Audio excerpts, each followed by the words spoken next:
ఇచ్చిన మాటను నిలబెట్టుకున్న వెలగ వెంకట గంగాధర రంగనాయకుల కుమారుడు వెలగ వెంకట కృష్ణారావు.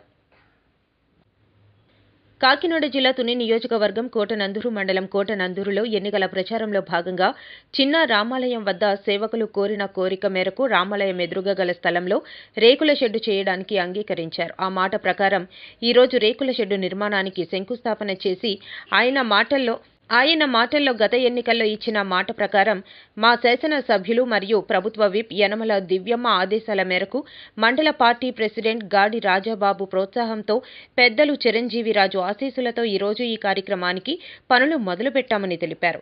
ఈ కార్యక్రమంలో బోడపాటి సత్యనారాయణ, పల్ల రామకృష్ణ, పంపరబోయిన ఎర్రయ్య, పడాల సత్యనారాయణ, ఆలయ కమిటీ సభ్యులు, సేవకులు పాల్గొన్నారు.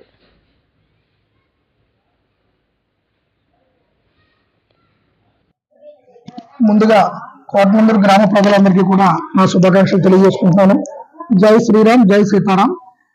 మా గ్రామంలో ఈ చిన్న రాంకోలు ఇప్పటి నుంచో గత 100 సంవత్సరాల నుంచి ఇక్కడ కొలువు తీరి ఉన్నది. కాబట్టి ఈ రాముల వారి కోయిల ముందు మొన్న గత ఎలక్షన్ లో యనమల రామకృష్ణుడు గారు అమ్మ ముద్దుబిడ్డ దివ్య గారు అసెంబ్లీ ఎలక్షన్ లో పోటీ చేయడం జరిగింది.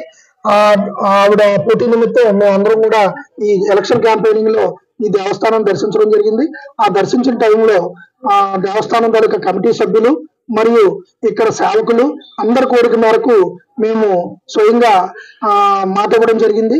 ఈ ఎలక్షన్ లో తెలుగుదేశం పార్టీ గెలిచి మా దివ్యమ్మ గారు అధికారంలోకి వస్తే మేము ఈ దేవస్థానానికి ముందు పందిరి ఉండేది, ఈ పందిరి స్థానంలో రేక్ షెడ్ వేస్తామని చెప్పి మాట ఇవ్వడం జరిగింది. అలాగే మా సొంత నిధులతో మేము ఈ రోజు గెలుపు జరిగింది కాబట్టి, వీళ్ళందరి సహకారంతో గెలుపు జరిగింది కాబట్టి ఈ రోజు మా సొంత నిధులతోటి ఇక్కడ షెడ్ ఏర్పాటు చేయడం జరుగుతుంది. ఈ రోజు ప్రారంభించాం. భీష్మ ఏకాదశి కాబట్టి మంచి రోజు కాబట్టి పంతులు గారి ఆశీస్సులతో, దివ్యమ్మ గారి ఆశీస్సులతో మేము ఈ కార్యక్రమం చేయడం జరిగింది. అలాగే మా మండల నాయకులు గాడి రాజబాబు గారు ఆశీస్సులతోటి, చిరంజీవిరాజు గారి ఆశీస్సులతో మేము ఈ కార్యక్రమం పూర్తి చేయడం జరుగుతుంది. ఈ రోజు శంకుస్థాపన చేసాం. ఈ రోజు శంకుస్థాపన చేసి రేపటి నుంచి ఈ కార్యక్రమం మొదలయ్యి పూర్తి చేయడం జరుగుతుందని చెప్పి సుమారు 1.5-2 లక్షల సుమారు ఖర్చుతోటి మేము ఈ కార్యక్రమం చేయడం జరుగుతుంది.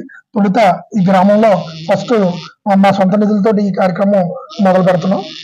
అందరి ఆశీస్సులు కావాలని కోరుకుంటున్నాం.